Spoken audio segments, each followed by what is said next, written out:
All right, welcome to the annual Lovecraft Easing annual Halloween podcast.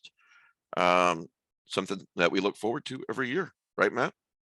Yeah, it's really a great tradition. More enthusiasm, more enthusiasm. Yeah. Wow. Can't wait. Get going. Well, let's do introductions and then let's talk Halloween. I'm Mike Davis, Lovecraft Easing. Jeff Thomas is here. Scott Thomas is supposedly on his way. Jeff, introduce yourself. Yeah, I'm Jeffrey You write Thomas. books, I hear. Yes, yeah, I've written a few. Yeah, and I'm a writer, write science fiction and horror, and blending those genres. All right. So yeah. All right, DeBronzo. Hey, Mike DeBronzo, artist and architect, and today it's before and it's after. Yes, tell our audio listeners what the video listeners are looking at right now. Oh, it's me in a sweatshirt with glasses, and there's a full-size skeleton with a sweatshirt. In the chair and next to you. In the chair next to me, it's the same glasses. You brought a friend. I did. So have you decided this is before and after what? Life? Or Yeah, is this sounds good. Wow, Jeff, someone named iPhone wants to come onto the show. I wonder who that could be. I'm a big fan of iPhone. I'm a big fan of iPhone, sir. Love your work. I love his stories. Rick, you want to introduce yourself? Yeah, Rick Lay, Pope, collector and writer. Okay, hold on. Bridget. Hello, I'm Bridget, artist, composer, and my friend that I brought today, my creepy doll, is Mick Tyler. He's never ages. And you're a skeleton today. I am a skeleton today. Yeah, My skeleton. we're in a skeleton Skeleton outfit. And you have the cat ears as usual. Of course. The I want to keep my job, so I have to wear them. yeah, well, the viewers demand it. What can I say? Matt Carpenter. Hi, I'm Matt Carpenter. I run the Easing Movie Night. We just watched His House last night. We have a prize today. It's a really good one. It's a series of 4 books called The Bell Forging Cycle that start with The Stars Were Right. It's by K.M. Alexander. There's a ton of Lovecraftian references in these books, but I wouldn't really call them Lovecraftian. But if you like epic science fiction / fantasy crossover, you probably would enjoy it. Anyway, you could win all 4 books if you send an email to easingprizes@gmail.com and put Bell in the subject heading. We'll draw a winner in about 6 weeks, so right around Cthulhumas. Bell. Bell, Bell Forging Cycle. It's the name of the main character. Oh, okay. Ladies and gentlemen, it's a Halloween miracle. Scott Thomas has joined us. Indeed. Hello. Happy Halloween. Yes, happy Halloween. How are you, buddy? Don't touch that phone again. Yeah. Don't even breathe on it. Yeah. How are you? Good. How are you? I'm doing good. So I imagine all of our listeners know who you are, but for the new listeners, can you introduce yourself? Yes, I'm Scott Thomas. I write fiction. My latest is Veil of the White Horse and Other Strange British Tales, Yes. Weird House Press. And I have a story in the first edition of Weird House magazine. Oh, nice. Obviously from Weird House. So that's me. All right. DeBronzo, how's that book? It's very good. I really enjoyed it because some of it's from your earlier work. Mhm. And it covers like, how many books does it cover, Scott? I mean, some of it. I'm sorry, go ahead. Well, I'd have to count. That's all right. There's several. Don't touch the phone. All right. Yeah. Yes. Pick that up. It's got a blurb from Mike Davis in it somewhere. Or on the Yeah. front, back or something. I don't know. It's from 5 different books, different stories compiled in here. From Veil of 5. the White Horse Yes. Yeah, highly recommend. by Scott Thomas. Yes, if you love Halloween, Scott Thomas is the perfect writer for that. Thanks. He's got that kind of Well, I said something to the effect in my blurb that very autumn-y, if that's a word, it is Mhm. now, type of writing. So, so yeah, so what we're gonna do today is, we have Jeff and Scott on the Halloween episode every year, and this year I also just want to have the rest of the crew as well talk about. I had some listeners that emailed to me spooky but true things that have happened to them in their lives, and so some of us will read some of them, and then we're going to talk about, Matt Carpenter gave me a book um, once, and I talked about it a couple of weeks ago, and the name escapes me right now. I think I got it back there. Yes, October Dreams. October Dreams 1 and 2, they're obviously Halloween anthologies, but they also do something in there called My Favorite Halloween Memory. So, which I think is really neat idea. Mhm. So if any of you have something like that that you'd like to talk about, that'd be great. Movies and books that you've been reading and so forth.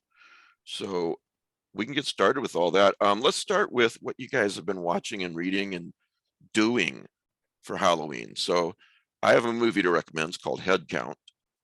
That I is a don't, good one. yeah, I don't think I would have watched this if, and I think it was you who recommended it to me, DeBronzo, but I'm not sure. No, it was Matt, I think. Well, you take the credit. He's I'll not, yeah, I'll he definitely take the stepped credit. away from the camera for a minute. Yeah. So that's what he gets. So, yeah, I would not have watched this, and don't watch the trailer. Don't even really read the synopsis. It gives too much away, but it basically is, it's set in the desert. It's some kids, college kids who are taking a little vacation, renting this house in the desert.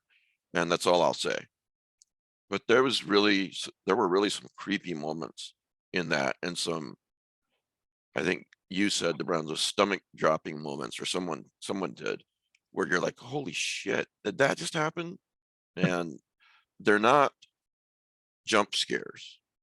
They're more effective than that. So Mhm. I mean, I haven't seen it in a while, but I remember enjoying it a lot. It was a pleasant surprise. It's like some of those movies you just blow by. Like if you're looking on Prime, you would just blow by it. yeah, exactly. Sometimes, just like you said, just need somebody to go, hey, check it out. Yeah. And I've been rereading, I should say, since I'm such a DC nut, book called Batman Fear Itself. Think you have that one, DeBronzo. Yep. And it's set in autumn in Gotham City. Mystery happens with Batman. The first words of the story are, it was autumn in Gotham City. So there you go. It was autumn in Gotham City. It's a really good story. So check it out if you're a Halloween nut and a DC Comics nut. Then, Is it a scarecrow story? well, I can't say. Okay. Yeah. So you have to decide for yourself after you've read it. Okay. All right. So Bridget, what did you and your husband get up to last night? You did quiet night alone at home, or No, so it's almost like this is a leading question. We almost? Leading we witness? yeah, we went up to Busch Gardens, Williamsburg for their Howl of Screams event. It was really fun. They had different scare zones in the different areas, and if you don't know anything about Busch Gardens, Williamsburg, it's set up like different countries, different areas of the park are different countries. So there's Italy, Germany, France, England, etc. So just the kind of theming that went along with those different areas was kind of fun. Like in France, they had a huge cake that said "Dead Ahead," and then a bunch of headless people. And in Italy, they had a bunch of people that were dressed up as statues, and then they would just subtly move as you walked by because there's some gardens there and stuff. That was pretty neat. But they also had some formal walkthrough haunts. that were pretty fun. I didn't personally find them all that scary.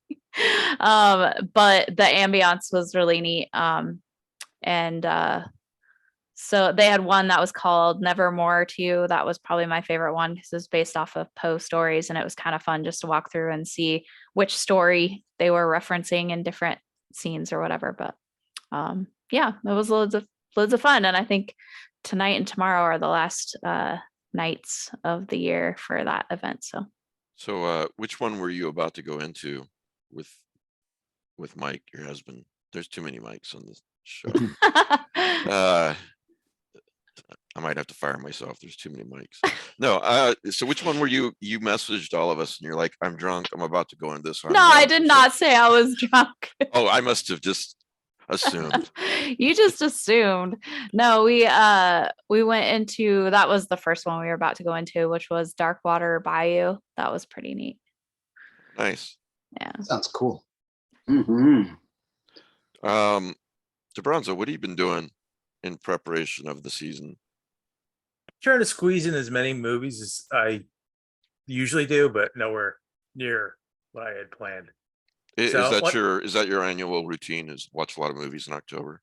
Yeah, I do. Like every Horror year, movies.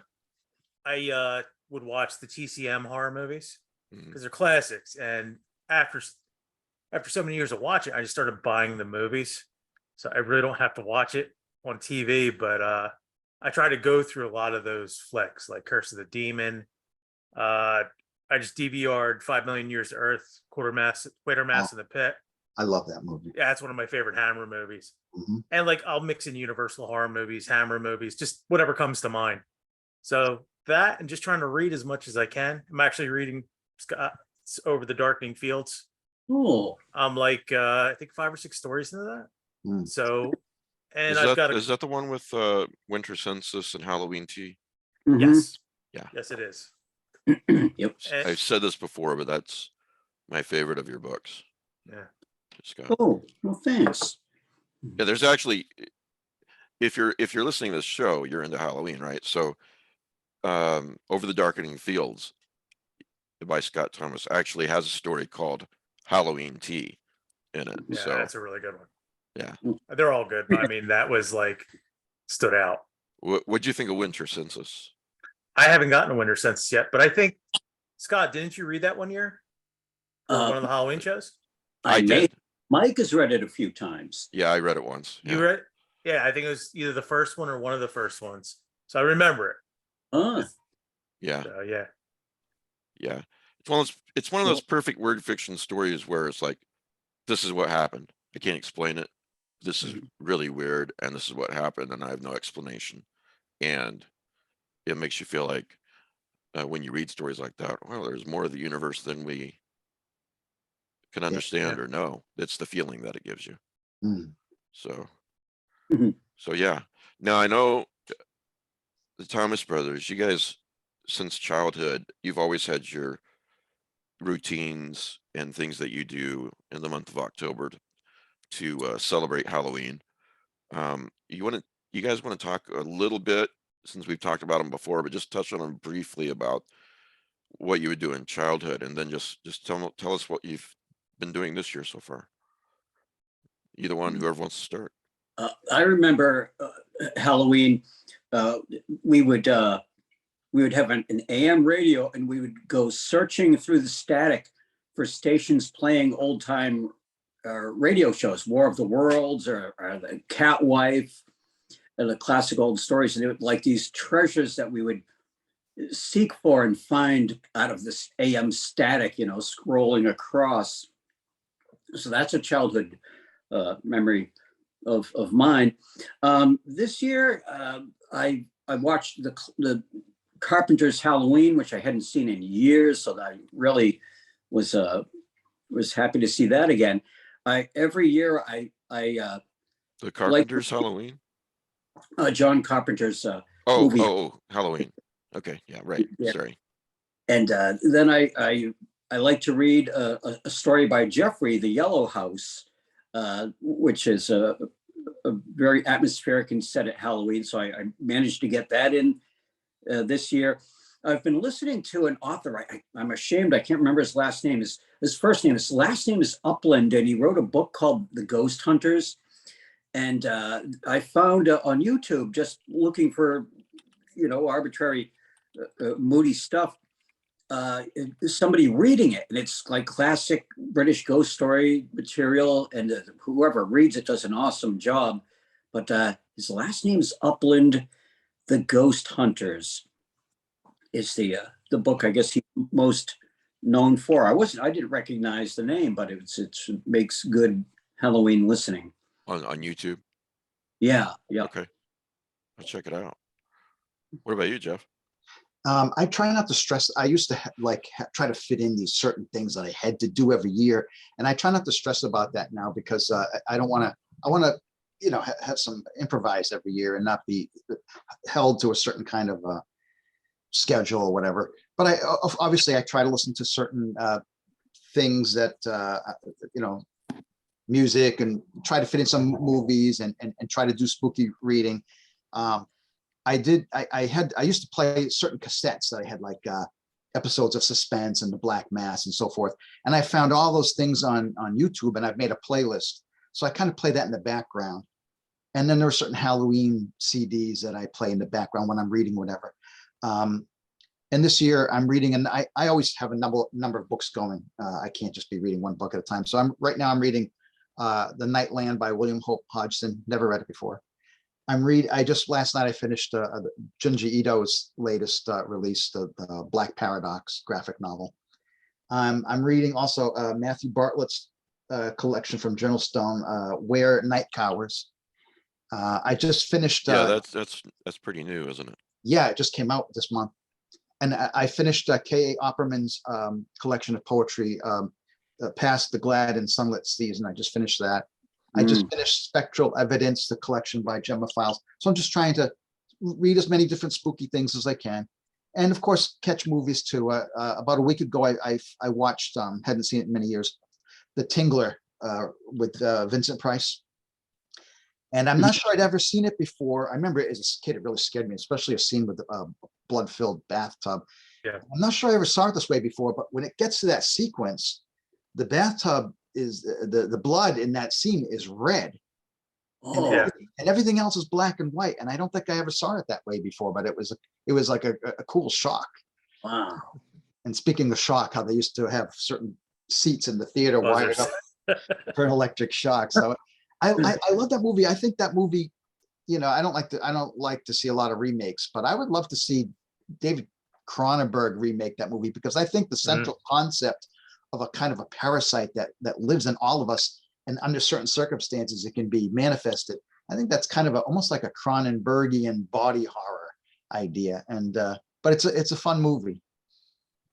Well, speaking of Vincent Price, and Scott knows this because usually he's at my Tuesday night old time radio thing on YouTube.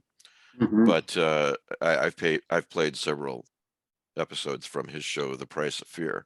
I don't know if you've ever listened to any of those episodes, Jeff, but they're really good. If you go to YouTube and then search Lovecraft Easing Podcast, and you scroll down, the first playlist is this show, and then you can scroll down, you'll find the old time radio playlist. Mhm. We do it live every Tuesday at 9 Eastern, but you don't have to listen live. You can obviously listen anytime in the future.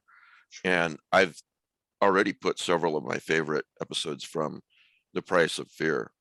So for you and anyone out there who is a Vincent Price fan, who's just probably 100% of the audience, check that out, because I could listen to Vincent Price, I don't know, read his laundry list or his Yeah. store list or whatever. But the really neat thing about it is that he plays a fictional version of himself in many of the episodes. Like he's like, this weird thing happened to me when I was filming in, Australia or whatever, that kind of thing. That's cool. And yeah, it's pretty cool. So Yeah, well written too. yeah, actually, I don't think I have it right here, but they also put out a book, The Price of Fear. Oh, Yeah, in the introduction, he talks about audio plays being his favorite medium for horror. Oh, Yeah. So which is strange to hear from someone who made so many movies, Yeah. but he was very passionate about the medium. So yeah. Rick, you been watching anything or reading anything spooky? I have been slowly reading Leaves from the Necronomicon. Oh yeah.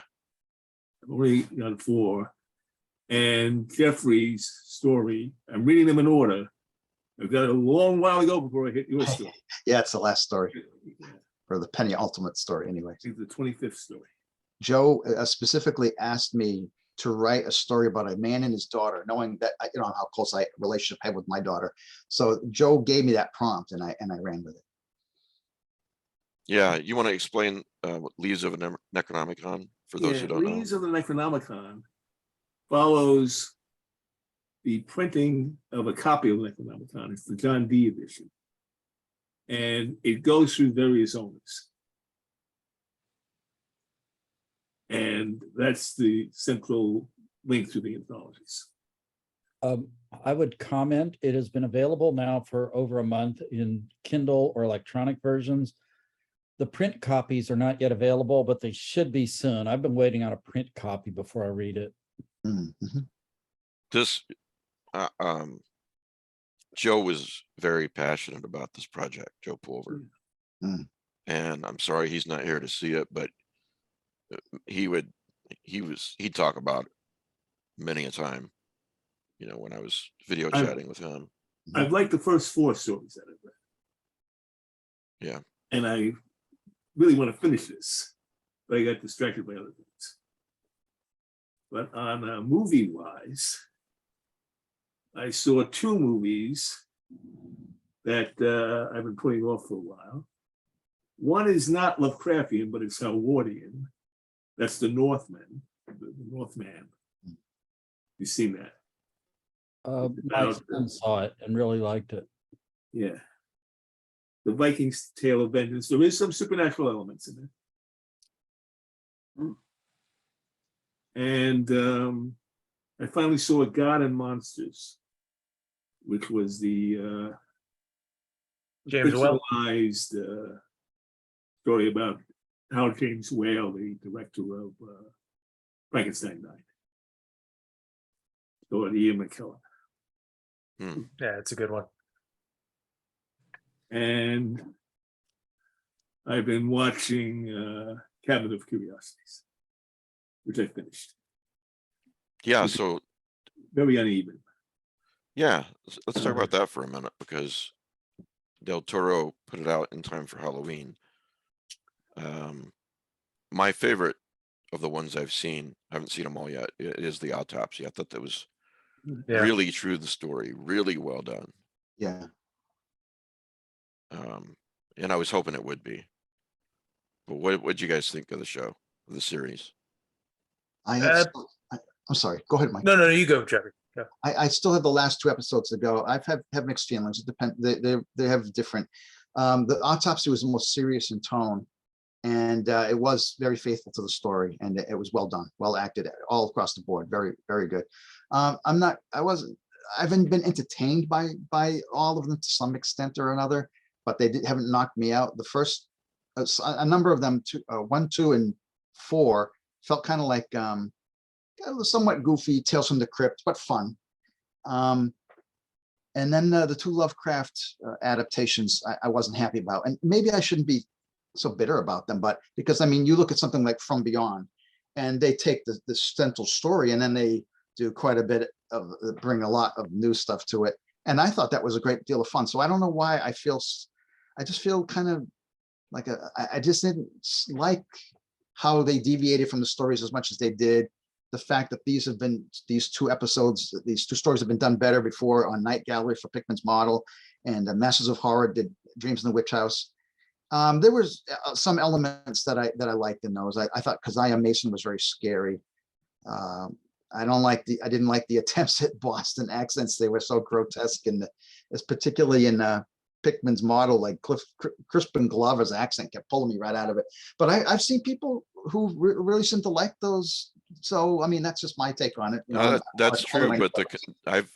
the general consensus from Lovecraft fans, from what I've seen, seems to be that they weren't enthralled with the Lovecraft adaptations. Hmm. So might, Is yeah, I mean, it's kind of what we said before we went on air. It's Dreams in the Witch House. It's almost like it's inspired by Dreams of the Witch House because you have beats from the story. They change so much, it's kind of unnecessary. Like the DNA and that story, I could see if you want to take a little creative license with it. Mhm. But from start to finish, when you read the story, there's a lot of great stuff in there, a lot of good visuals, and they just kind of jettison that for another story that doesn't. It's almost like you had a story that wasn't Dreams in the Witch House, and you took pieces of that and moved it over to there. Yeah. And I'm like, I'm just was kind of baffled by that decision. I'm like, why are we here? So it was a big letdown for me for that. They introduced a female character that made it more of a ghost story. Yeah. Yeah. I mean, Brown Jenkins looked really good. He looked good. I thought he didn't sound good though. I just thought No, his voice was so, I don't know, the way things are now, they're so overly polished and everything has to be so loud and it sounded like Brown Jenkins' voice should have been a little bit more, and this is just quibbling now, but like more weird and not as loud and forceful, like this resonant voice coming out of this little thing. I don't know. I'm just quibbling. I mean, I like what they did with Keziah. Scary. I yeah. mean, yeah, if you haven't seen it yet, won't give anything away. But once you see it, it was like, that's like taking creative license. That was done really well. Mhm. I'm like, she looks menacing. Yeah. And it's a cool design. It's like sometimes you just have a cool design. Yeah. But yeah, it was a letdown. I mean, there's just so much I was hoping to see. And it didn't have to be note for note or word from word from the story. It's just, come on, you got the budget, use it. Yeah. So You notice that in Pickman's model, you never heard the word ghoul. that's Mm. true. Yeah, Yeah. I don't remember hearing that. I haven't I was seen them waiting all, for but I'm in the more. middle of the viewing, is it called? Yeah, I hope it turns out well. it's weird, but I liked it. It was just weird in a good way. Yeah, okay, well, that's good. So, Matt, what have you been watching for Halloween? Well, as far as reading goes, I finished The Wise Friend by Ramsey Campbell. I thought that was really intense, particularly at the end. I have read the new Stephen King book, Fairy Tale, which is not horror at all, really. It's more fantasy, and it's not even original fantasy.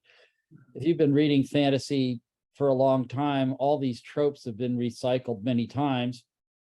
But just it's Stephen King's writing, and he spins a good, entertaining yarn. So you won't Yeah. miss anything. It's not Lovecraftian. It's not horrific. But if you like fantasy, it's a very enjoyable story to read. Yeah, it's I've a fun also- read. I read 3 books of the Bell Forging cycle because they were on my shelf. This just came in the mail we were talking about. It is the French language version of the Dunwich Horror with the art by Francois Boranger. I don't know how to pronounce his name, sorry. And this is like Wilbur Watley's brother. Wow.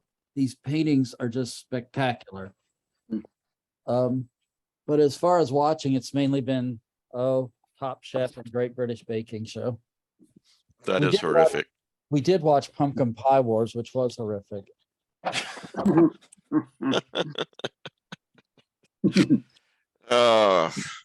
Yeah. One of these days you're gonna get a second TV and be able to watch more horror. No Halloween baking championship. No, they do one for Christmas and one for New Year's for their holiday shows. Yeah, but Bastards. they have a holiday baking championship. I've been watching it. Is that the same British Baking Show crew? No, it's American. Oh, they had a Halloween episode on the current season of the Great British Baking Show, and that was pretty good. Nice. I'm really scared that you said that. So, all right. So I asked listeners to send strange but true stories that have happened to them. And thankfully, I will not be the only one reading these stories. Why don't we start with the story that I sent to you, Bridget? Oh, You want to okay. read that one? Sure. So this one is from, just wants to be named as Timothy, a listener from Taiwan. So this is his story. As a child raised by immigrant grandparents who maintained their traditional Slavic and Roman Catholic beliefs in the supernatural, I was exposed to fascinating old world behaviors that have solidly influenced my current refusal to deny the possibility of the spiritual realm as something that we interact with at every moment of our lives. One of the strangest of these experiences was my family's annual table knocking seances. This form of communing with the other world is known by other names such as table tapping, table tipping, or table levitating. I'm not even sure what my grandparents called it in English, though tapping comes more readily to mind. I've spoken about this experience with an academic colleague who is a professional hypnotist and stage performer. And while he is careful not to discredit my commitment to seeing this as an authentic seance in which my family would speak to the spirit of the table and ask simple yes or no questions about future events, he subtly suggests that someone in my family was unconsciously controlling the table. The table was made by my carpenter grandfather. He'd crafted from pine wood a relatively small rectangular piece of furniture that might today be easily labeled a card table. Our family would sit around the table, which was uncovered and presented such a restricted space that we could not avoid our knees touching beneath the table. Our hands would be spread before us on the table so that each of us would be touching the hands of the person on either side. My grandfather would never join us at the table. For that, I was always grateful. He was a frightening figure. I'd always considered him an incarnation of evil, an image I have only recently softened with the consideration that perhaps his malevolence, his vicious tendency toward violence and abusiveness, was a result of his participation in the First World War when he was a wagon maker in the Austrian-Hungarian army. He never joined us at the table, but that does not mean he was not there. I cannot help but feel uncomfortable when I consider the role he played in the family seance, especially when at my own worst moments, I allow myself to regard him as having been a prime candidate for being labeled as demonic. But that's the Roman Catholic in me being stirred by the satanic panic that was all too common in the 70s when I was just coming into teenage adolescence. Still, if my grandfather was not already demonically influenced, he at least allowed himself to be the vessel through which the spirit of the table would come to us. You see, it was my grandfather's role to go into a room at the opposite end of our very small house, where my mother told me he would go into a trance and call down the spirit of the table. Yes, that's exactly how I remember my grandmother addressing the supernatural visitor, spirit of the table. The rest of the family would be at the small table, knees knocking together as my grandmother would ask questions of the spirit. They were always simple inquiries and of such a general nature that one could only question why my grandparents even bothered going through all the trouble of keeping the children circled together. A typical question was, will anyone be very sick this year? For yes, the table would rise off the floor and drop down once. For no, it would jump twice. The table would make a thump on the floor as it dropped. As I try to recall these seances, I cannot honestly say how high off the floor the table elevated, though it had to be high enough to make a solid sound on the linoleum kitchen floor. As children, we took this ceremony very seriously, fully believing in the seriousness of this gathering. We also never spoke of it to others. All right, thanks.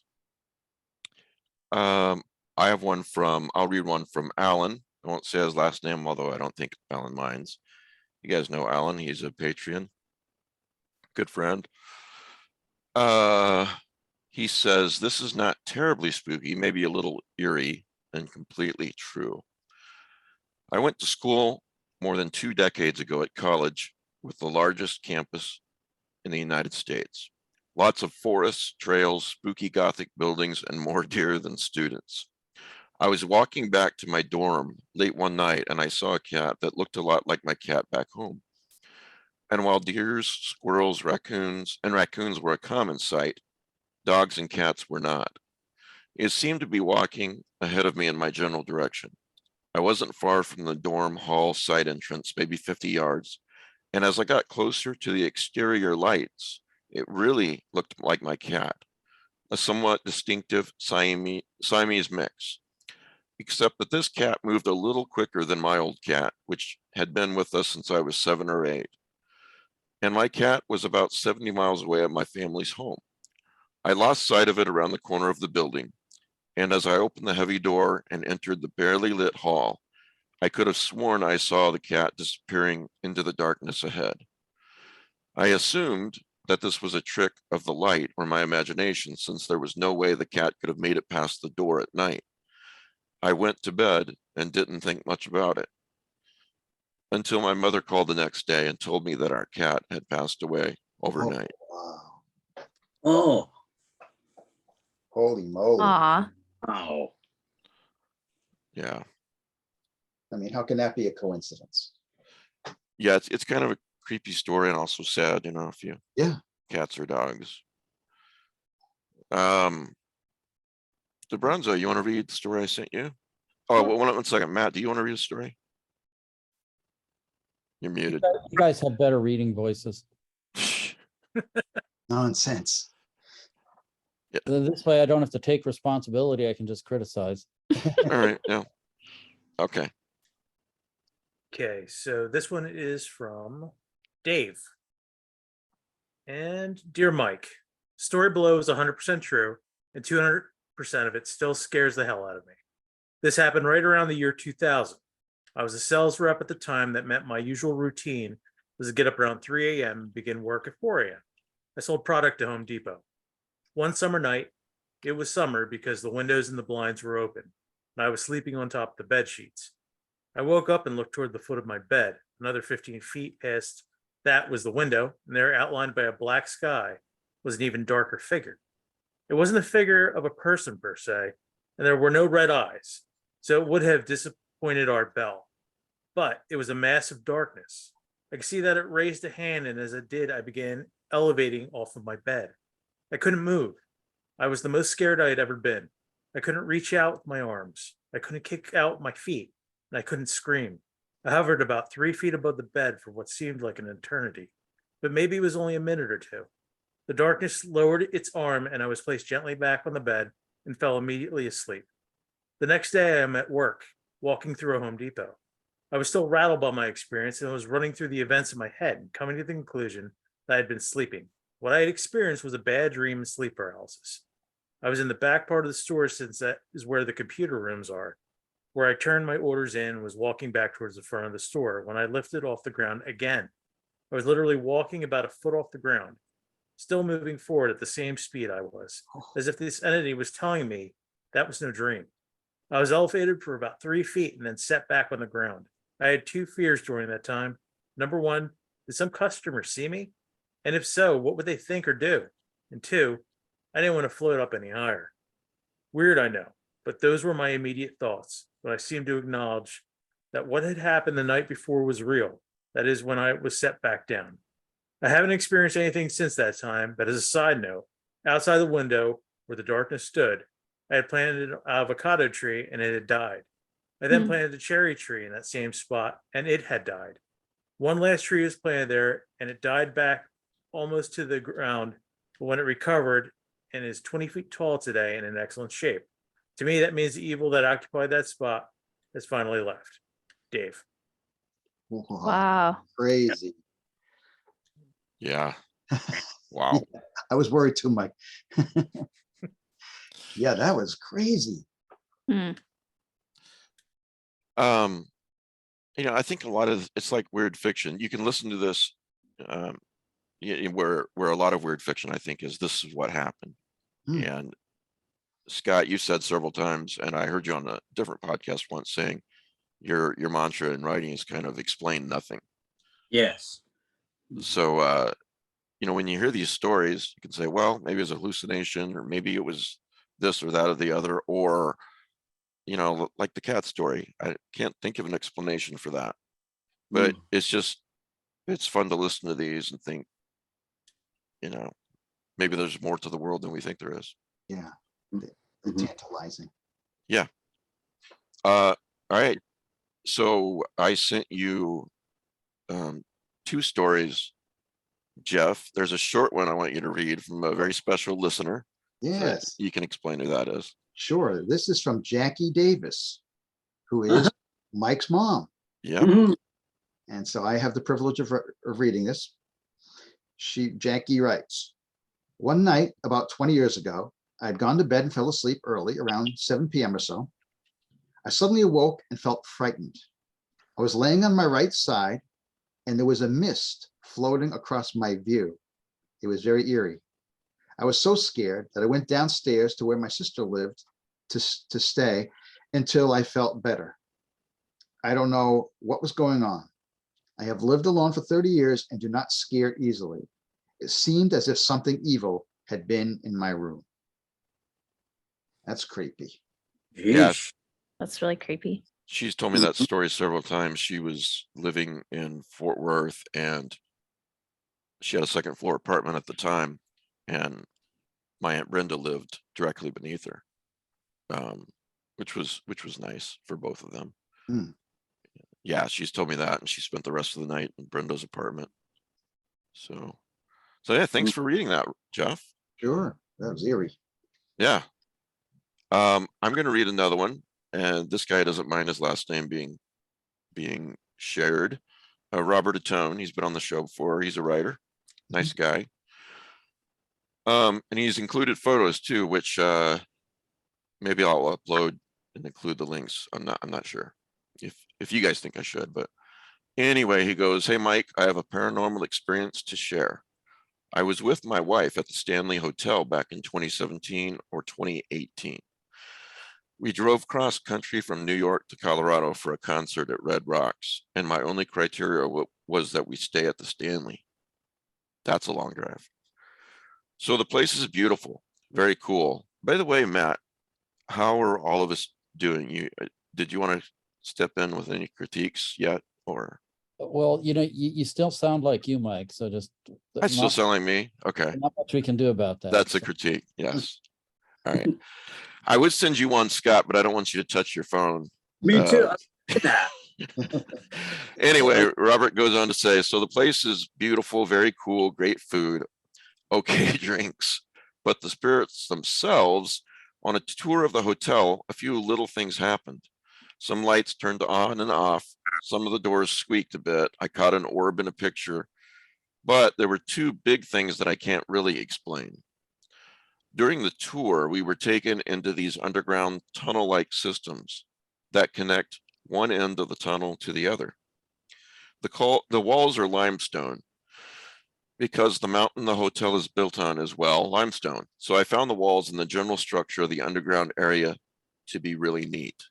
Plus, there's a theory that limestone holds onto sound or whatever. They say it on the paranormal shows. Anyway, the tour guide is telling us about the particular spirit that's down in the tunnels, who she jokingly refers to as her work boyfriend. She's in the middle of telling us that he has a predilection for curly-haired brunettes when suddenly something blows in my wife's ear. At the time, she was a curly-haired brunette. My wife turns around and slugs me in the chest, and I'm like, whoa, what's up? And she says, don't do that, dingus. I truly didn't do it. In fact, I was taking pictures of the walls at the time it happened. Pics are attached to this email. The guide tells her that the ghost does like to do that, and my wife is obviously freaked out. So the tour ends and we're walking up the stairs to leave the underground area. The tour guide in front of us when suddenly the guide's dress is lifted above her head. She was wearing early 20th century attire, and the guide stumbled, pulling the dress down and embarrassed, apologized profusely to my wife and I. The other people on the tour were ahead of us and didn't see. I was like, are you okay? She's like, he does that, work boyfriend. I don't know, more like work sexual assault guy, but so yeah, Reaper. yeah, that's my experience at the Stanley Hotel in Estes Park. Arguably the most beautiful part of the United States I've ever seen, with the Rockies and the forest around the hotel. Something supposedly jiggled our doorknob in the middle of the night, and I was asleep, but I was asleep and only my wife heard it. So, no, who knows? Of course, this all could be a setup with the tour guide. She's wearing early 20th century attire. I don't think you lift up her dress, there's plenty more clothes underneath, right? So It is beautiful out there though. Oh, I've you've been in the been, Stanley like briefly, and it's just like when you're there, it's just like the mountains are around you, and it's just you're up a mile and above sea level. So it's just like it's bright, blue skies, gorgeous. wow. As soon as you walk in the door, too, they have a cutout, like the kind you stick your head through, and it's the Grady twins. And I was like, okay, you guys are leading into it. That's cool. Hmm. Bridget, are you ready for the next story? Sure. All right. Okay, so I'm looking here. I don't know if there's a name. I'm looking. I don't see if he wants to be identified or not. We'll assume not. We'll assume no. Yeah. Dear Mr. Davis, I have a creepy, scary paranormal event story for you to use if you like. I can vouch for its truth and accuracy since it happened to me. As you kindly offered, I would be grateful. Oh, yeah, if his name is left out. Okay. He says, I do not want to end up in somebody's database. I totally get that. This story I relate to you. I have related to some close family relatives, but have never made public in any way. Okay. I don't think he wants that part. Okay. I'll just start here. I think.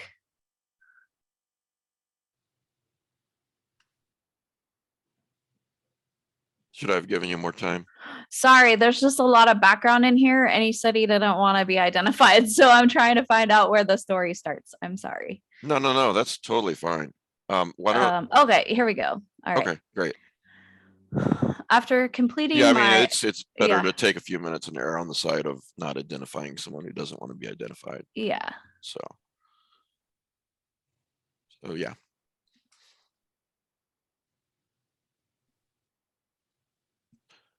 Okay.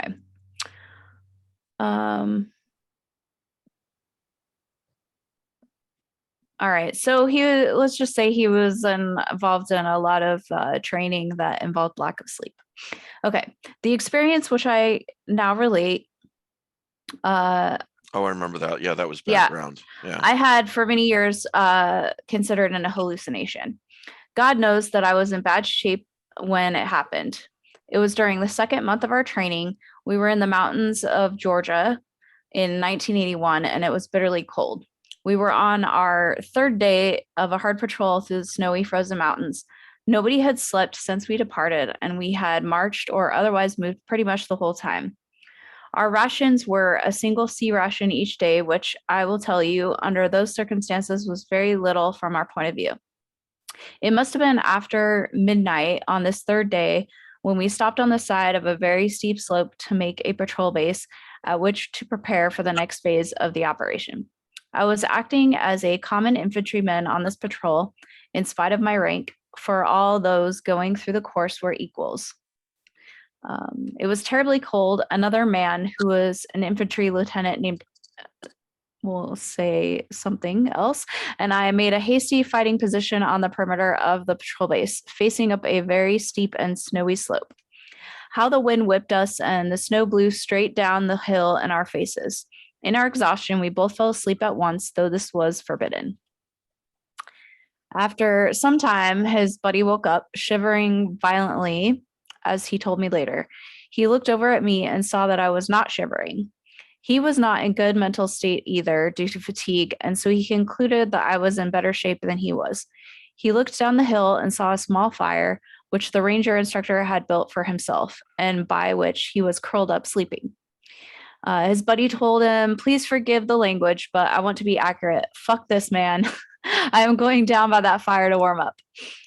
He then went down the hill to stand quietly by the fire in the hopes that the instructor would not wake up and notice him. Kudos to that guy. The writer did not answer him for it was long past the point of shivering. He was asleep. I lay there in the snow, aware of the sensation that I was actually, for the first time in many days, feeling warm. I knew at the time exactly what this meant. I was freezing to death. I had no doubt as I told myself, I am freezing to death. The idea had not the slightest dread for me. By the way, if you want an easy way to go, I have to say that freezing seems pretty pleasant once you get over being cold. It caused me no more emotion to realize that I would soon be dead than it would occasion to you if someone would remark that it might rain tomorrow. My single thought was, well, at least I will get some rest. I certainly contemplated no action to save myself and had really given myself over to death in my mind. At this moment, as I looked out over the sights of my rifle through the swirling snow, or was I really looking? I saw a figure approach me. As he drew near, I saw that he was a non-commissioned officer. He wore a wool uniform, such as the Army had not used in many years, and on his sleeve he wore the stripes of either a staff sergeant or of a sergeant first class. It was difficult to tell in the moonlight, in spite of the white snow which shone. I recall distinctly that within his chevrons he wore the crossed flags insignia of the Signal Corps, which the Army has not used with sergeant stripes since the First World War. This anachronism somehow did not appear out of place to me at that moment. The sergeant also wore a mustache, and he was as stern as an old sergeant should be. He strode up to me and, without preamble, kicked me in the left side to get my attention. How it hurt. Then he said simply and roughly, "Let me see your rifle." Although it felt as though it weighed 50 pounds and it was more trouble than I can describe at the time, I lifted it up to him. He snatched it from my hand, looked at it for a moment, and then threw it back at me. "It's filthy," he said with a sneer. "Take it and all your kit down to the fire so I can look at it in the light." What else could I do? "Yes, Sergeant," I said, and I dragged my rucksack and rifle down to the fire, even as he said. It was so much trouble for me to do so, but an order was an order, and it had to be obeyed. Once I reached the fire, of course I stood by it and warmed myself as I waited for the sergeant to join me. As I thawed out, I came to my senses and gradually became aware of other soldiers standing around the fire, and of the instructor sleeping by the ground on the fire. I should mention one strange detail that I noticed very clearly during these few minutes as I came to my senses. At all times during this experience, even before the old sergeant came up to me and kicked me in the side, I could see everything very clearly, except for the other people who were actually there. I could see the snow, I could see the moon, I could see the trees, I could see the fire, but I could not see any of the other 24 or so soldiers around me. As I stood by the fire and warmed up, they reappeared to me, but not all at once. One after the other, they just suddenly appeared where they were, one after the other. There was no pop of noise or poof of smoke, but the suddenness of their individual appearances right in front of me brings the word pop and poof somehow to mind. I wonder whether they saw or noticed me either. It was a strange thing. Anyway, only at this point did it become clear to me that the sergeant had been no ordinary sergeant and that he was actually not part of the Ranger School at all. But I owed him my life, for there is no doubt but that I would have died and I stayed where I was. Ranger School has claimed many other lives over the years, and this risk is accepted in the training. I had never resolved for myself whether this sergeant was a hallucination or whether he was something else. Yeah, that's wild. Yeah, isn't it? It's amazing. It makes you wonder if it was really like a ghost or somebody from another time, or if it was a dissociated part of his own mind that was like trying to tell him, like, you better get to a safer spot or something. Again, it's that, you make of it what you will kind of a story. Incredible. Mm-hmm. That was a cool story. Yeah. Thanks for reading it. Sure. Rick, I don't know if you can see the side chat, but Will Murray sent me a story. I don't know if you have the energy to read it since he's a friend of yours. I emailed it to you. If not, then I'll be happy to read it. It's totally up to you. Let me just, Yeah, take a look at it. And in the meantime, I did, you still have one more story to read, right, Jeff? Mhm. I sent you another one. Yeah, thank you. This is great because I don't have to work as hard. I also want you guys to think about, I put this in the side chat. Scariest books and, like the very scariest movie to you, in your opinion, that scared you the most, or both books as well. And yeah, if you got a spooky story to share, absolutely. I think DeBronzo, you said you do as well. Yeah. So, why don't we actually go to that? I'm like the art. This is like we're all the Art Bell of the Mhm. Lovecraftian circuit right now. So we're doing stories. or we're Coming to doing- you from the Rockies or whatever it was he said. Are we doing books and movies, or are we doing stories first? But I want to hear your story.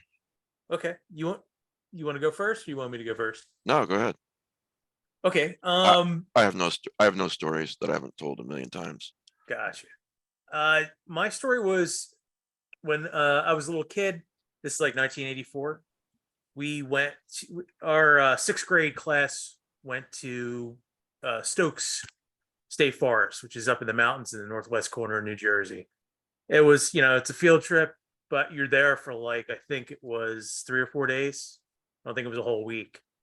And one of the things is the teachers / counselors at one night brought us into the dining hall, told us spooky stories. And one of the stories was the Lover's Lane killer, where instead of a man with a hook, you've heard it before. There's 2 kids making out and they hear a noise outside. And next thing you know, the boyfriend goes to look. Bad things happen. The teacher that was telling it changed it up. We have Trenton Psychiatric. That is not close, but it's not too far. And this takes place in a street called Cypress Lane. It's old, spooky road that was connector between 2 main arteries, which happened to be near where I lived. It was really close, and he tells the story. Well, an escaped mental patient hides out in those woods, and what he would do, he'd have an axe, and he'd lay in the middle of the road with his back towards the car that was coming, and they'd stop to get out to check if he was okay, and then no more motorists. And it was, it was well done. It was creepy. You're in 6th grade, and then they told another story, and we go walking in the woods at night, and that kind of stuck with me because of where it was. And I'm like, I live near that road. Did that really happen? So years later, I'm walking through a Barnes and Noble, and I see a book called Murdered in Jersey, and I pick it up, and I'm like, I bring it home. I start reading it, and I get to a story called the Duck Island Murders, and I'm like, Duck Island, and I'm reading it, and there was actually a murder on Cypress Lane, except Oh, it wasn't wow. but this was in 1938, and it was a series of murders. And what would happen is it was a lover's lane because it was off the beaten path. Couples would go back there for the privacy, and instead of an axe or a hook, the guy had a shotgun, and he'd wait till the couple was making out, and then he'd basically, attack them. And usually the male will get shot with the shotgun, and the women seem to have a better survival rate than the men.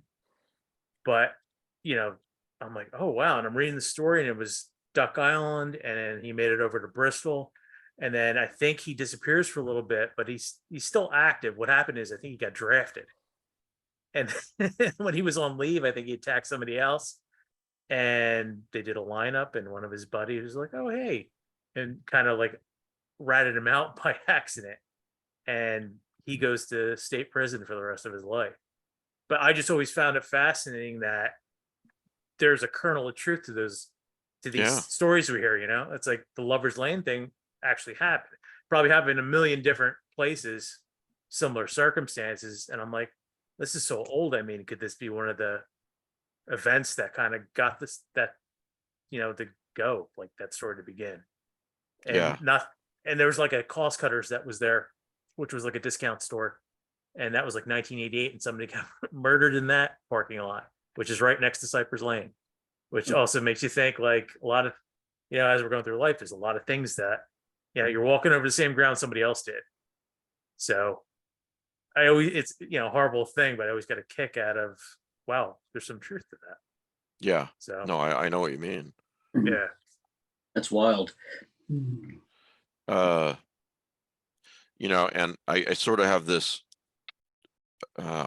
fantasy that a lot of listeners are listening to this episode later, like in bed at night, feeling like they're around a campfire. We're telling campfire stories. Yeah. That's how the human race, that's one of the reasons we survived, just because at night, that's how we entertained ourselves. We told stories. We're a Mhm. storytelling race. That's the origin of fiction. Exactly. And this is sort of an off, not on the subject, but it makes me think of, I read an article recently, and it was, is listening to audiobooks, is that really reading?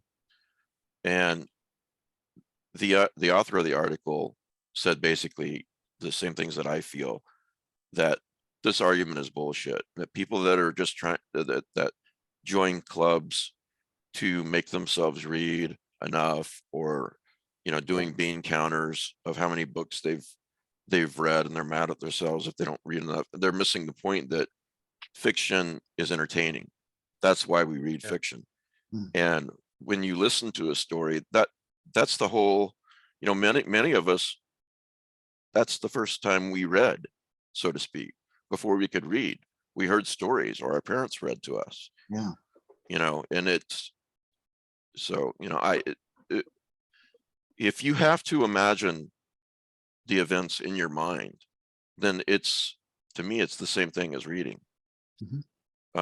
Adapting to a movie, watching movies, there's nothing wrong with that. We all love watching movies, but you don't really use your imagination much at all with movies, as you do when you're either listening to a story or reading a story.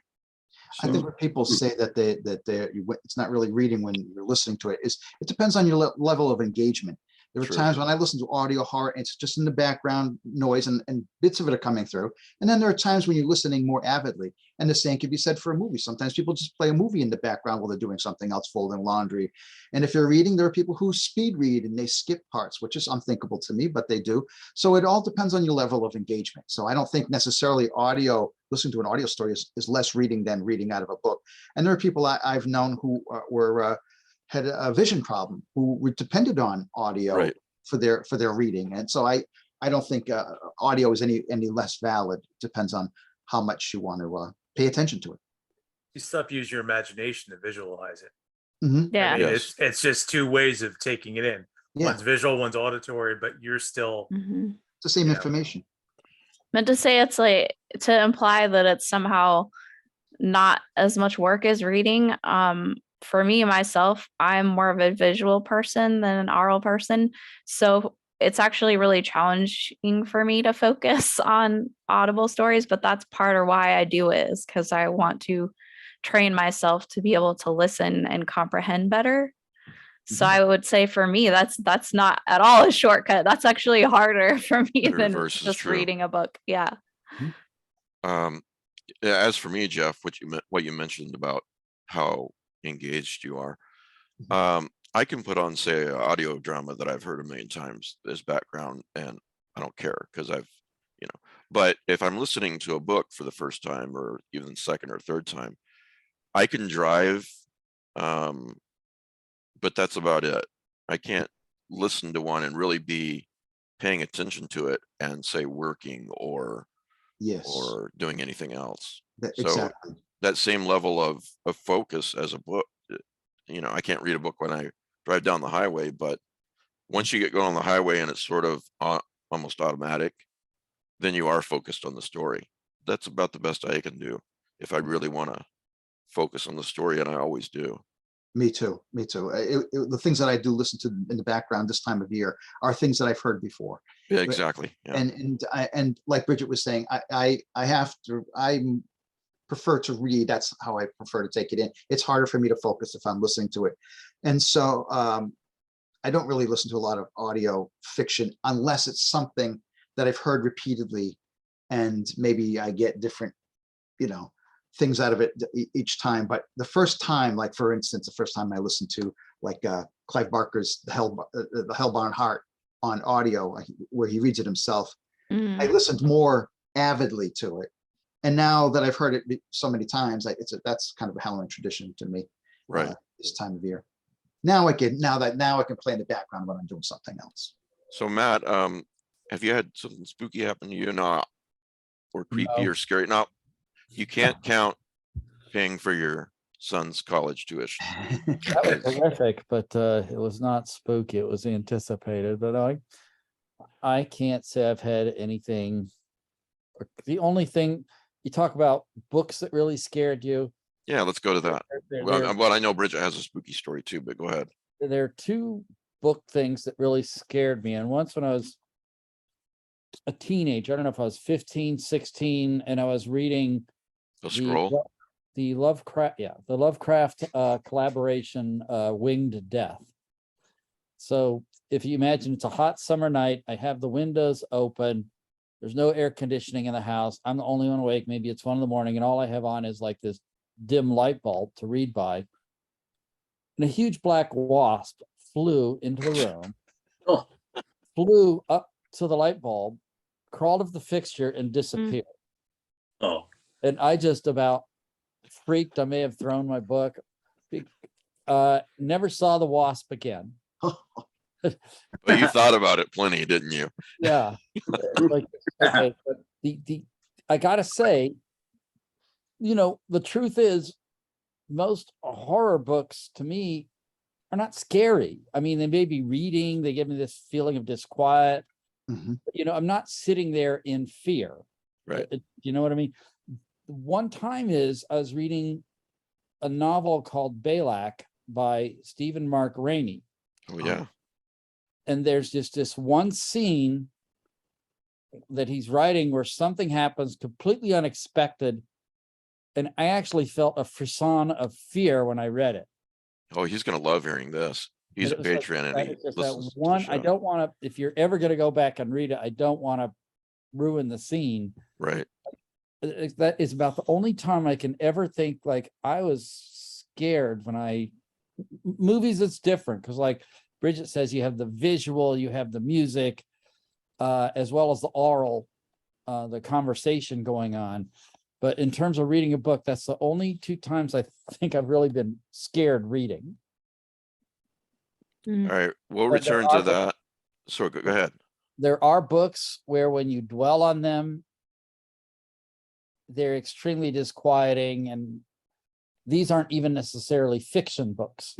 Like there's a book, Ordinary Men, about people who became Hitler's killers. Oh Uh, yeah. When I've read that, it's just weighed heavily on my mind for weeks. So you have the energy to read Will's story, Rick? Yeah. All right. You want to do that? Yeah, this is by Will Murray. I don't experience nightmares. The closest has been a dream or two that would wake me up, leaving me with a sense of anxiety, but no dream content that would support anxiety. So when the following experience happened in the summer of 2003, it took me by surprise. I was asleep in my bed when I became aware of what I can only describe as a dark energy creature entering the room. This, even though I was acutely aware of my sleeping position, which was lying on my side with my hands before my face. This entity approached, and I heard an intensely negative voice saying, "Death is around you, your eyes, your eyes." The entity approached, and I heard it. No, I didn't. I felt a strange paralysis, which I never before felt while dreaming. I could not move, nor could I wake up. Now, in the psychic work that I do, we're taught certain necessarily defensive measures. Even though I was asleep, and despite the fact that only once or twice I've ever invoked such measures, I instinctive and reflectively, mentally directed white light towards this approaching dark energy. I immediately retreated, it immediately retreated and vanished. I had the impression that it scuttled away, even though my awareness, if it was that, it was an intensely black cloud about the size of an average dog. It resembled a black cloud of pure negativity. I woke up suddenly to discover two things. I was in the same sleeping position, but I was aware of the nightmare or whatever it was. I was still paralyzed. I recall thinking, am I dead? The paralysis wore off after a minute or so. This too was a new experience for me. After nearly 50 years of sleeping and dreaming, I've never experienced anything like it. I left but out one deliciously Lovecraftian detail. The black cloud entered my bedroom, but it did not pass through that open portal. Instead, it emerged from a point above and beside the doorway, coming out of the angle where the wall and the ceiling joined. I am reminded by Ezekiel from Lovecraft's Dream of the Witch House, who was Brown Jenkins, entered rooms through angles. This is also the way Frank Belknap's long Hounds of Tadalis entered our reality. Most importantly, for the first time in my life, I experienced a profound sense of terror, not fear, which is common enough emotion, but true terror.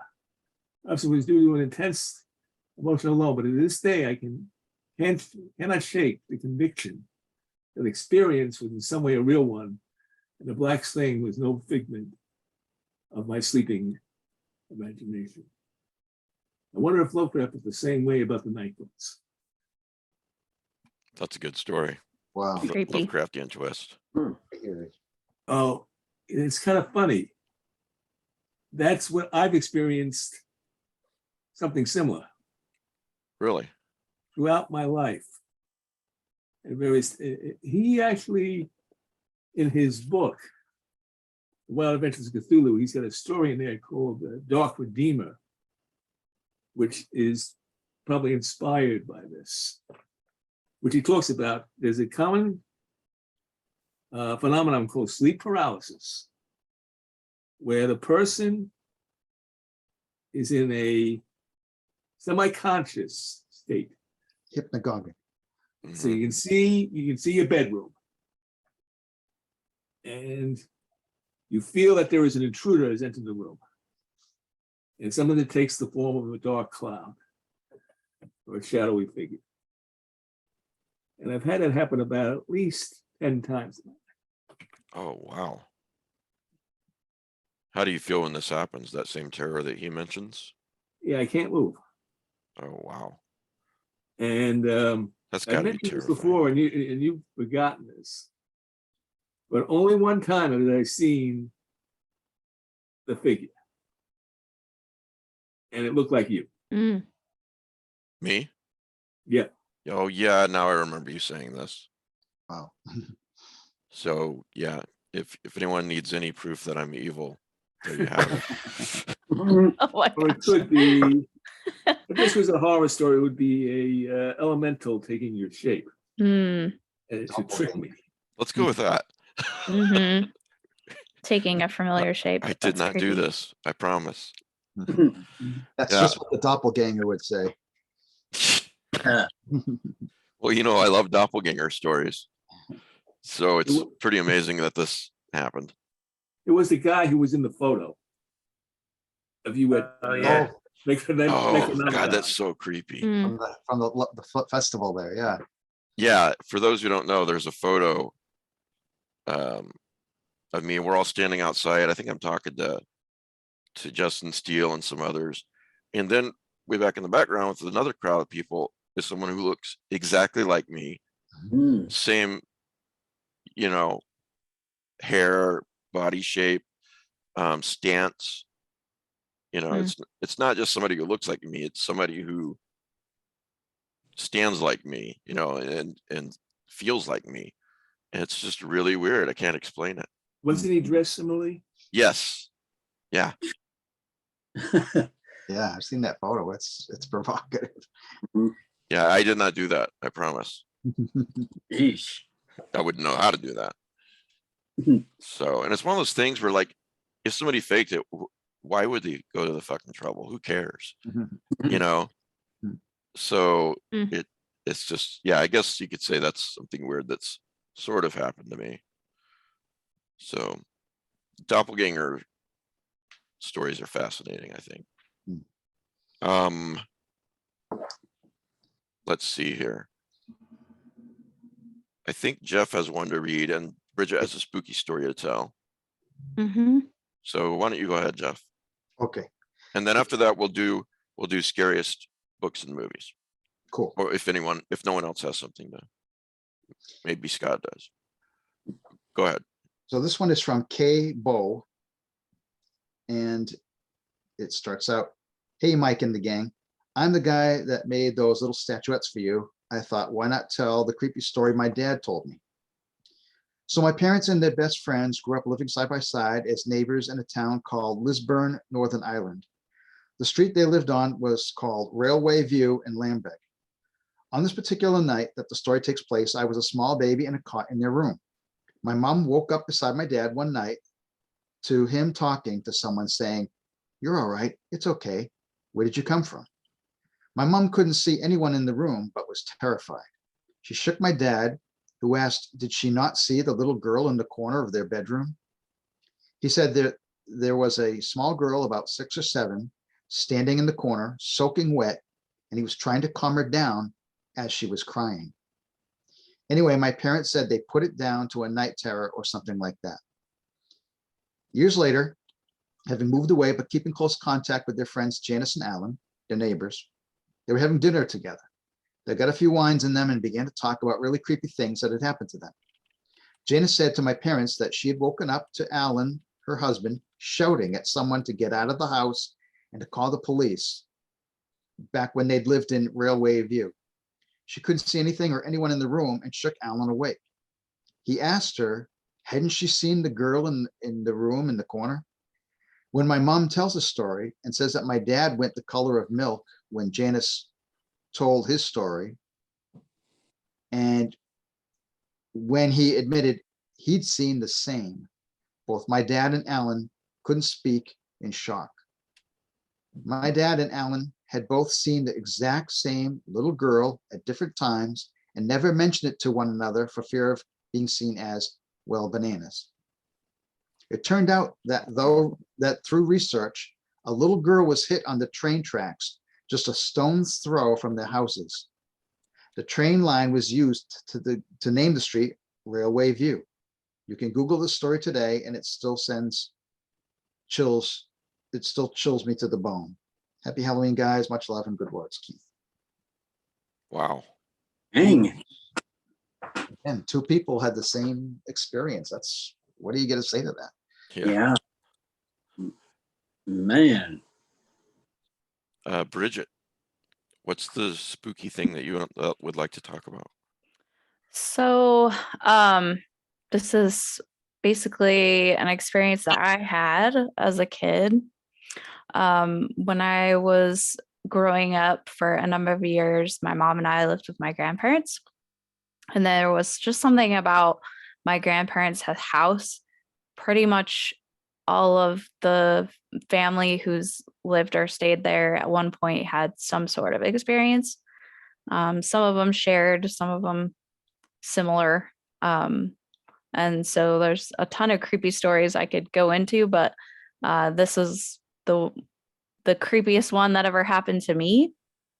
My mom and I shared a room, and as a lot of these stories we've been telling tonight, it was middle of the night, it was sleep, woke up, looked over to the side of the bed, and there was a ghost there. I can't remember because it's been so many years, how, like, if it was see-through or if it was in color. I honestly don't remember, but it was as if it was kneeling next to the bed because its face was, fairly even with my face when I looked to the side. Oh, geez. And it was, just a man kneeling there staring at me. And so naturally I was scared and I turned away and I put my head in the covers, and then I peeked out again, and part of the skin was starting to melt off of its face. Oh my So I hid my gosh. face again and I turned and like more flesh was off the face to where you could start to see the skeleton. Oh my gosh, cat. And then, yeah, it was like one more time that happened to me. And of course, I was freaked out at this point, and I'm shaking my mom next to me awake, like, mom, this, I saw this, that, and the other. And what makes this even scarier than what I saw, which has never left me, is my mom said, "Oh, they're just doing that to scare you. Go back to sleep." Oh, And instead of saying, "Oh, it wasn't real," Bridget, No, my mom to this day is a ghost magnet, and she will tell you, since moving away from my grandparents' house, I have not really had experiences like that. Huh. I don't know if it's just as you grow up and you're less sensitive and maybe some other things, which is a whole nother topic for another day. But yeah, I just don't have experiences quite like that anymore, but I will never forget that one. how old were you? creepy. Probably 6 or at Oh, the man, most. I just can't like imagine, you turn your head in bed and suddenly there's this guy staring at you. Yeah, like, within feet of my face. Yeah. Oh, God. Oh, don't worry. They just did that to scare you. Just Yeah. couldn't sleep well the night, by God. Okay. Thanks, Mom. Yeah. Very comforting, Mom. Holy moly. Is your mom still alive? Hmm. Yeah. Does she Yeah. know you're on the show? You should tell her you told Yeah. the story. Oh, I don't know. Yeah, she'd be like, I might remember that or I might not, but she had a lot of weird experiences in that house too. So Yeah, we did live in this one house for a couple of years when I was a kid. That was the scariest. I can't even tell you why. Nothing really particularly happened. It just had this aura of menace. Mhm. I know some weird things happened to my mom, and I never went in the fucking basement. I'll tell you that. Mm. So, all right. Does anyone else have anything scary but true to tell? Scott, do you? Or I know we've told them before, or do you want to talk about scariest movie or book that you've? Hmm.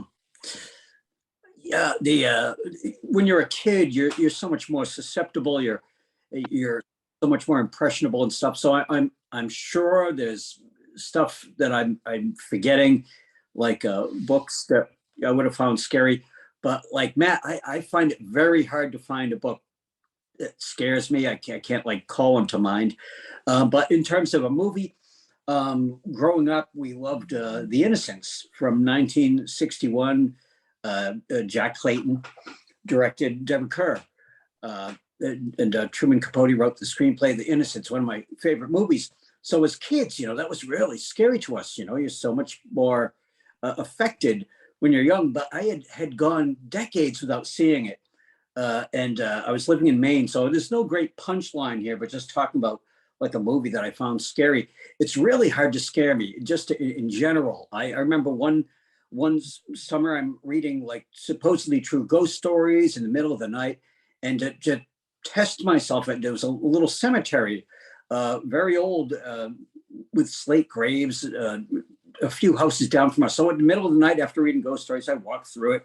One time I went up into the attic of our old family home, just a book of matches to test my nerve. And I would go to cemeteries, cemetery Pine Grove near us in the middle of the night, because I loved cemeteries and the night. And, I would go there and just ride around on my 10-speed bike in the October night. So it's hard to scare me. Cool. But yeah. It was But, a night in the lonesome October when you were doing that. Yes, it was. It was lovely. But it had been years, and I was living in Maine in an antique house, and I got a CD of a DVD of the Innocents, and I was watching it, and I stopped to take a cigarette break, and it was just so effectively done, so beautifully done, and creepy, and I found myself like, oh my God, I was shocked that I'm a little unnerved. I wouldn't smoke in the house. I would go in the cellar or out to the attached, relatively rickety antique barn and slide open the big batten door and smoke there.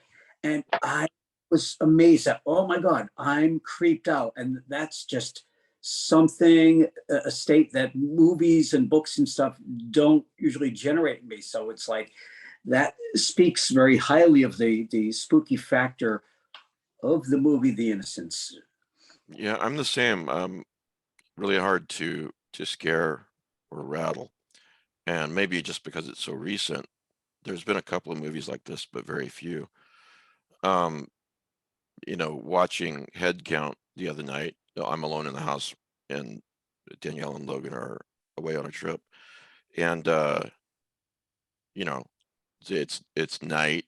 I'm watching it and I definitely got creeped out. And I can't say why because I'm gonna ruin the movie if I do.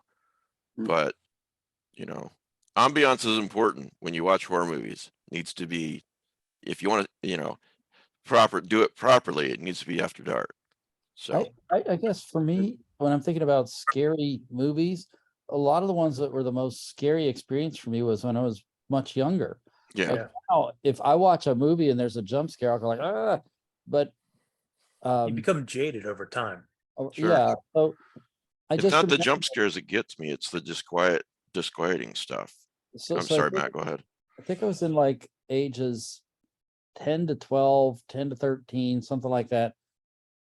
When I first saw movies like The Birds and Psycho, and those movies literally scared the bejesus out of me because they were so creepy. Now it's like, I don't know if a young person into horror watching Psycho the first time would have the same response because it's been copied so much and now to an extreme, and people have made fun of the iconic scenes and music. That will it have the same impact? I don't Right. know. Mhm. I do know that I've told before how I tried to sneak into The Exorcist when I was 14 or something. They wouldn't let me in the theater. And when I saw it in college, I thought, this is a stupid movie. Why was everybody scared? But when I was a kid, I remember going over to a friend's house and we stayed up late. We watched this movie called Macabre. And all I remember is that they showed this little voodoo doll thing at the end. And I remember it scared the heck out of me. And yet I was trying to explain this to my mother at the dinner table the next day, how much it scared me. And I said, we were watching this movie called Macabre. And that was it.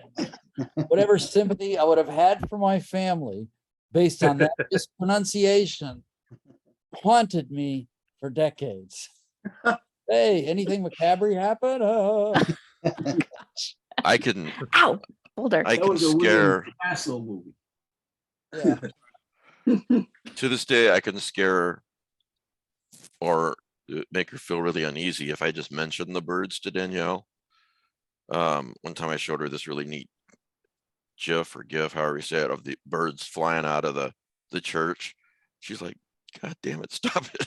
But the scariest thing, all I have to do is from Salem's Lot, 1979, is when the little kid vampire is hovering out the window. He's going, Big lick. yeah, tap, Yeah. tap. So if like it's nighttime when I say to Danielle, I'm like, oh, Danielle, hey. She's like, what? I'm like, tap, tap, tap. She's like, knock it off, Mike. Which makes me remember, I wanted to mention this on Shudder, and I've seen a little bit of it. That was one of the moments, but the title of this series is the 101 Scariest Movie Moments of All Time. Yeah, I've been watching that. Yeah, it's really good. It's brand new. It's on Shudder. It's good nostalgia because it just goes through a bunch of movie scenes and has a little bit of behind the scenes and a little bit of people talking about it. And Yeah. It's fun. Yeah, that's pretty cool. Who else has got a scariest movie? I would, for movies, it's kind of like what you guys have already kind of covered. It's when you're younger, you're more susceptible. You're kind of like a blank slate. Right. So all this is new. And when I was a little kid, I started off with like Universal horror movies and stuff like that, and worked my way up. And you're growing up in the 80s and you get cable. And now the R-rated movies you have access to, parents go to sleep, you sneak out and put Prism on. And I watched a lot of movies that just scared the shit out of me. They weren't necessarily good movies, but they were brand new. Like, even though Matt thought The Exorcist was stupid, seeing that as trying to watch that as a younger kid being raised Catholic, it got to me, you know. But I would say, like, movies aside, like it depends when you watch it, like Mike said. Mhm. If I watch Black Christmas, the first time I watched Black Christmas was like at 12 o'clock at night. I had no idea what it was because it was on like USA, and I missed the title. And this is like the 90s, so it's not like they repeated it. And I have no idea what the story's about. And I'm watching with the lights out, everything's quiet, you know, the house is settled. It scared the shit out of me, which was a Yeah. good thing. And it took me 20 years to find the movie again to figure out what it was. But like, same thing with books. Like, I read Kuntz's Phantoms, Mm. and I would not read it. I wouldn't start reading until like midnight because I was a night owl. So I'd read it till like 2, 3 o'clock in the morning. And then I read it after that, and it would just scare the shit out of myself. And I'm like, okay, I got to put the book down. But it was, a lot of it had to do with when I read it, and whenever, you know, it's quiet house, it's late at night. So And also I find that a lot of stories that you would read are creepier when they're read to you by someone who's really good. Like Tim Yeah. Curry reading, just went out of my head, the Lovecraftian Stephen King story. Jerusalem's Lot. No, and Crouch End. Crouch End. Yeah. When he reads that, it's really creepy. And especially if you're in bed listening to it late at night or whatnot. Stories like that are more effective when read sometimes. Mhm. if I just one quick thing, creepy movies. When The Descent came out in the Mm. US, I went to a daytime matinee and I was the only one in the theater. Nobody else was there. And you're in this big dark cave basically, right? And they're crawling through the tunnels, and it works so well that actually got under my skin. I was watching the movie, I'm like, this is awesome. You know, because there's no people around you to take you out of it. You're just immersed into it. Right. And yeah, that was great. You can't look That's to the cool. guy that's sitting 3 seats down for reassurance that you're still in the real world. I saw Grindhouse too. I don't know if that was around the same time or not, but there was one other guy in the theater. It was a different experience because they get to the fake trailers in the middle, and he just stands up and turns to me from across the theater, goes, "What the fuck is this movie about? I don't get it." What the-" And I'm like looking around, like, me? I'm like, it's a movie. hilarious. What do you think? And he just walked out, and I'm like, that was interesting. He had to tell somebody. It was just eating him alive. Like, what the fuck? Write a letter to your congressman. Shut up. Oh my gosh. That's funny. Yeah, when I first saw The Grudge, I saw it in a basement like den, and I was the only one in the house, which was a really bad idea. Yeah. That's Evil Dead too. I watched that when I was Mm. 17. That scared the shit out of me. yeah. Yeah, first time I saw it was very scary. I Mhm. saw it in the theater. Oh, you got to see it in the theater. Yeah, Yeah.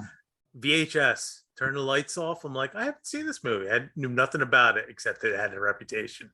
Watch Yes. the movie, they Mhm. said. You'll have a good time, they said. Yeah. We are jaded. I mean, I remember the first time I saw Blair Witch Project in the theater, I thought it was very creepy. Yeah. The Exorcist is probably the scariest movie that I've ever seen. Yeah, at that point, I watched it in the theater with a friend. And I actually had a nightmare from Blair Witch Project. Mm. Which this Mhm. is the year, what, 2000, 1999? Late It's 90s. early.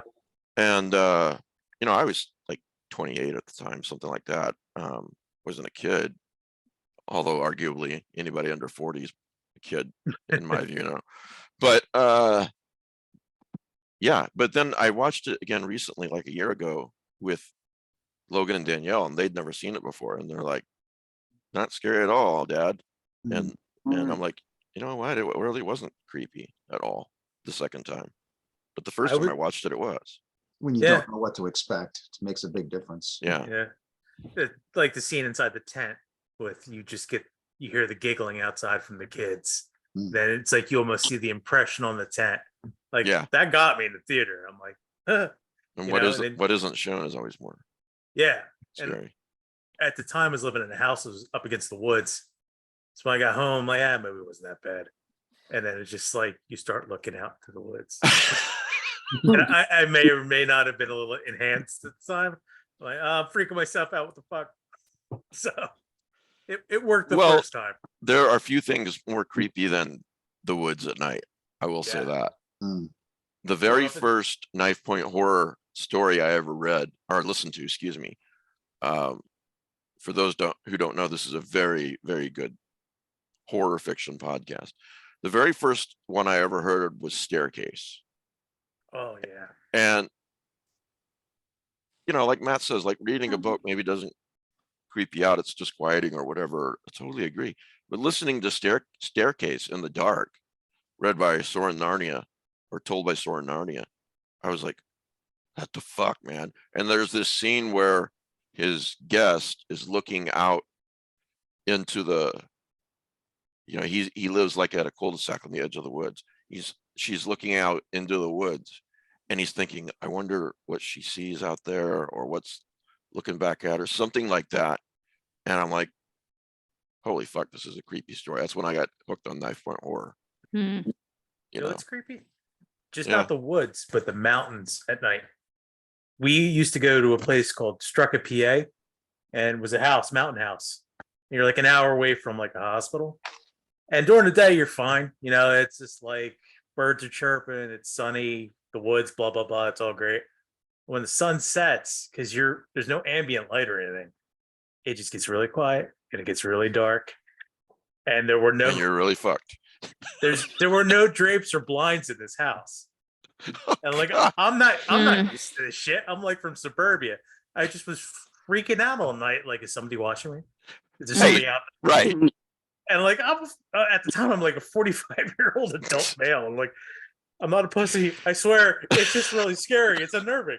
Yeah, I've been in a house like that. It was a member of my family that lived in a house like that out in the woods in Oregon. And it's like, no, even in the bathroom, just open windows to the woods. And it's late at night. I'm like, who's watching me go to the bathroom? It was so unnerving. Like, I mean, just a normal person, let alone, you know, who Well- knows what else is out there. I went with a friend, my best friend from childhood.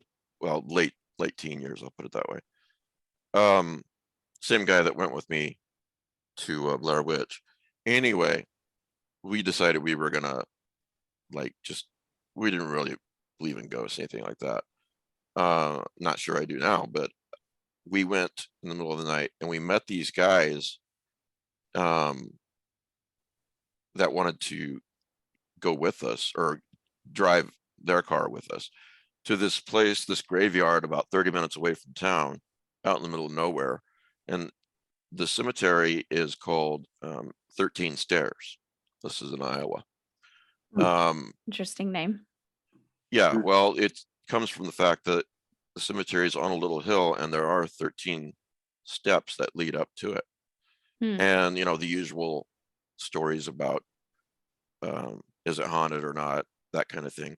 So we're driving to meet these guys like in a Home Depot parking lot or something like that at midnight. And Britt's like, yeah, now you're sure these guys aren't serial killers, right? I'm like, well, reasonably sure. And it was funny, they told us they'd had the same conversation with each other about us. But the real point of this story is I went up the 13 stairs and I looked at the cemetery, and it's a creepy little cemetery, but it's small and there's woods immediately around it, a lot of woods. And I just remember this feeling of looking into the woods thinking, what the hell is in there hidden looking back at me? Your Mm. imagination just conjures things. You know, anything is possible. Yeah. And even if you're driving, let's say at night next to woods out, you know, between towns or whatnot, and it's a 2-lane, you know, one of those 2-lane roads where the woods are like 8 feet away from the edge of the highway. And you're thinking anything could be in those woods watching me pass by. I'm sure as fuck glad this car is not breaking down. I'm driving in a car and I'm not stopped here. you Mm. know? But I just remember that climbing up the 13 steps and looking into those woods and thinking, I got a little creeped out thinking anything could be looking back. It's like I got my license when I'm 17 and I'm bringing my friend and his girlfriend back to her place. And we went down Cypress Lane, right? And it's foggy that night. And course. this road, yeah, I mean, like literally like a horror movie fog. And the road The was fog beat up. machines are working overtime. The road's beat up and it's like, potholes and the trees, it's like it wasn't well maintained. And it Sounds wasn't like a really good idea, mate. Yeah, and Jared's like, come on, just pull over. Why do you want me to pull over? I'm like, come on, man, it's creepy. Let's scare the shit out of us. And I'm like, yeah, great idea. So I pulled over and we're just kind of sitting there in silence. I turned the radio off and bang, bang, bang, bang, bang. He's right behind me and hit the fucking window next to me. I almost shit myself. And it was just, I went, like little bitch. And he goes, gotcha. I'm like, fuck you. So mean. But You can walk back, buddy. I was so close, but that's what I'm saying. Like, it was perfect, Yeah. and your the mind's setting. just coming up with anything is out there. That bastard. You're still bitter about it. He got me good. He really got me good. Yeesh. That's great. All right. Any more stories to tell? Or scariest movies to talk about? No? There's a scene in The Haunting of Hill House where Eleanor. Which version? Oh, the original, the only version, The only Yes. version, right? Yeah, Yeah. I agree with that. where Eleanor is like looking at her wallpaper, and you can hear like creepy voices. It's been a while since I've seen it, but this and that scene and the other scene where she's in the bedroom with Claire Bloom's character, and the thundering pounding on the walls. Those are some scary scenes in that movie.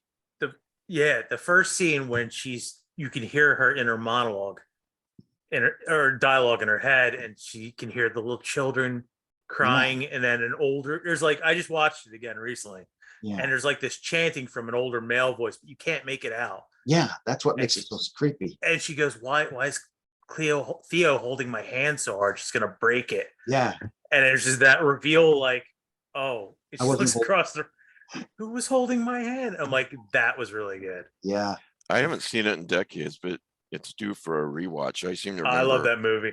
That's What it hints at makes it far scarier than anything that it shows. yeah, Yeah. there's literally only one special effect in the entire Yeah. movie, right? Yeah. And I it's thought, done well. Yeah. Oh, I'm sorry. oh, that's okay. I thought the Legend of Hell House was a really creepy movie. Yeah. Where the paranormal investigators come to a house. Based on the Richard Matheson book. Yeah, I Yeah. thought that was a very creepy movie. The Mhm.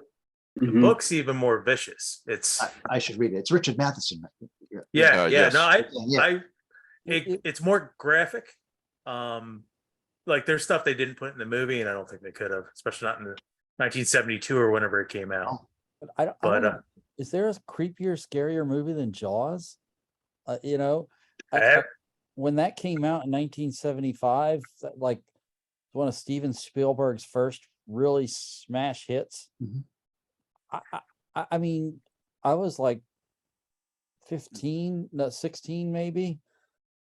After we saw it, like we went to North Carolina to the seashore for a vacation, and I'm standing there with my Great sister, idea. like, Yeah.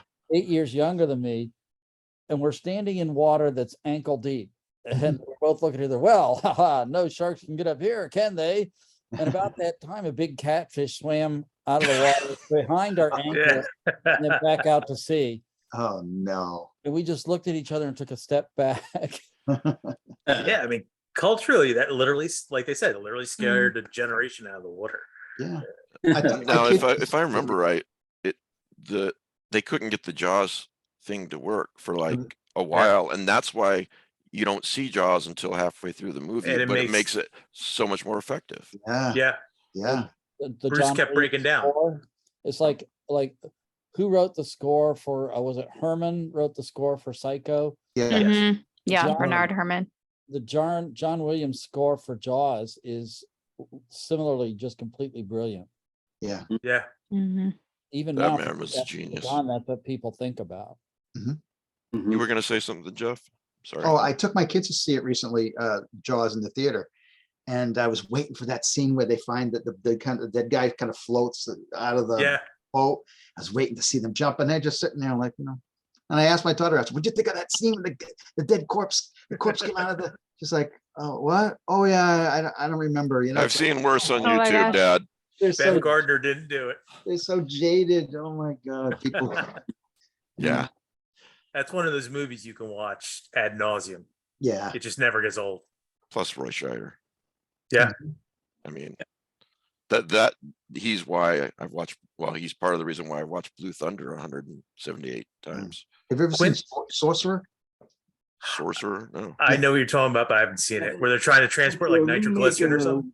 Yeah, it's excellent. Yeah, directed by William Friedkin. Not horror, but you know, an excellent thriller, dramatic. You know, Mhm. It's a remake of a French film called The Wages of Fear. Yeah, Transporting explosive. I'm not sure which version I prefer. I like both versions. Well, happy Halloween, everybody. Happy Halloween. Happy Halloween. Happy Halloween weekend. Yeah, Yeah. it's the 30th of October and 2022. I'm gonna have of course, folks are watching this on the day, and then I'm gonna have the audio up right away so that people can listen to it while it's still Halloween. So, yeah, Matt. Just recall, you can win a prize, flesh out your library a little bit. It's 4 books of the Bell Forging Cycle, starting with The Stars Are Right by K.M. Alexander. Send an email to easyandprizes@gmail.com and put Bell in the subject heading. We'll draw a winner 6 weeks or so. Maybe it'll be you. Well, everybody, thanks for being here. Thank you. Thank Thanks you. for having us. Thank you. Yeah, really night. good to see you, the Thomas brothers again. Yes. Uh, you. Love you guys. Thank you. Yeah. Likewise. And You. what's that? Oh, and Oh. my condolences to your friend there, DeBronzo. Yeah, I appreciate it. I don't think he's gonna make it, man. Probably not. The weight loss is just a little too much these days. Yeah.